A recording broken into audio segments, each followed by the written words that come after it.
Good morning, class 5. So today's GPS is going to be all about clauses and how we can identify a main clause and a subordinate clause within a sentence. So most sentences are made of clauses. A main clause has a subject and a verb and it makes sense on its own. But a subordinate clause gives extra information and it doesn't make sense on its own. So if we have a look at the example, we've got Hillary told Alex that she couldn't come. That she couldn't come is the subordinate clause there.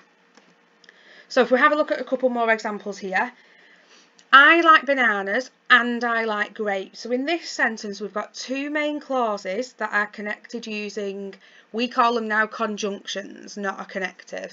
So I like bananas makes sense on its own.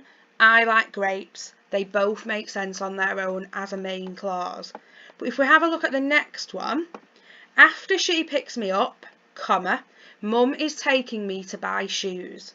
So if we imagine that after she picks me up isn't there, Mum is taking me to buy shoes, it makes sense on its own, so it is a main clause. Whereas after she picks me up, it's a subordinate clause, it does not make sense as a sentence on its own. And then if we have a look at the next one, I first met her in Paris, where I lived as a small child. I first met her in Paris, that could be a sentence on its own, so that is a main clause. Where I lived as a small child, that doesn't make sense as a sentence on its own, so that is a subordinate clause. Subordinate clauses can be at the beginning of a sentence, at the end, and they can also be in the middle, which is known as an embedded clause. Okay, like we've got here, it's an embedded clause, but it's also known as a relative clause because it uses the relative pronoun. Going to learn a little bit more about relative clauses tomorrow, but they can also be subordinate clauses.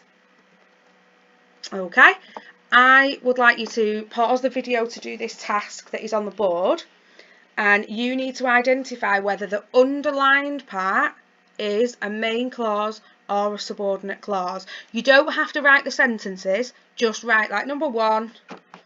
You could have number 1, number 2,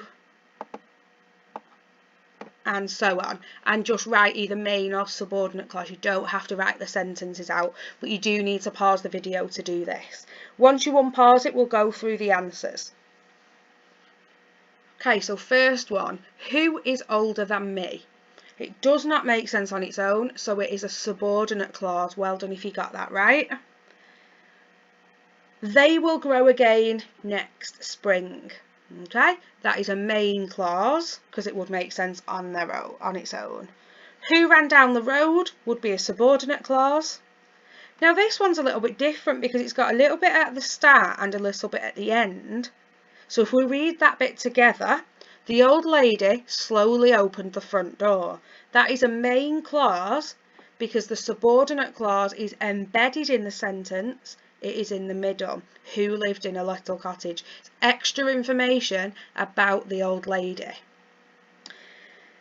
As she walked onto the stage, that is a subordinate clause because it starts with a subordinating conjunction. Which made me shiver with fright, again a subordinate clause.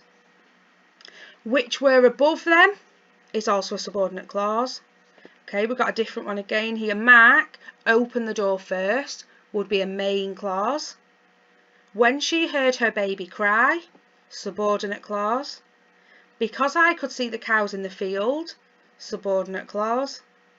Mrs. Williams hates it when her pupils shout out, main clause. And as fluffy as cotton wool is a subordinate clause.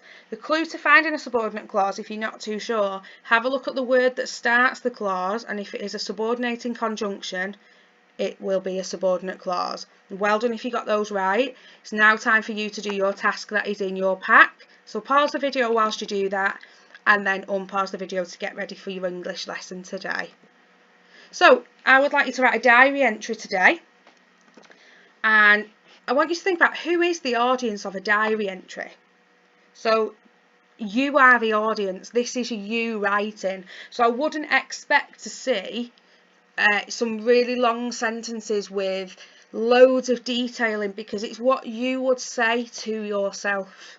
Okay.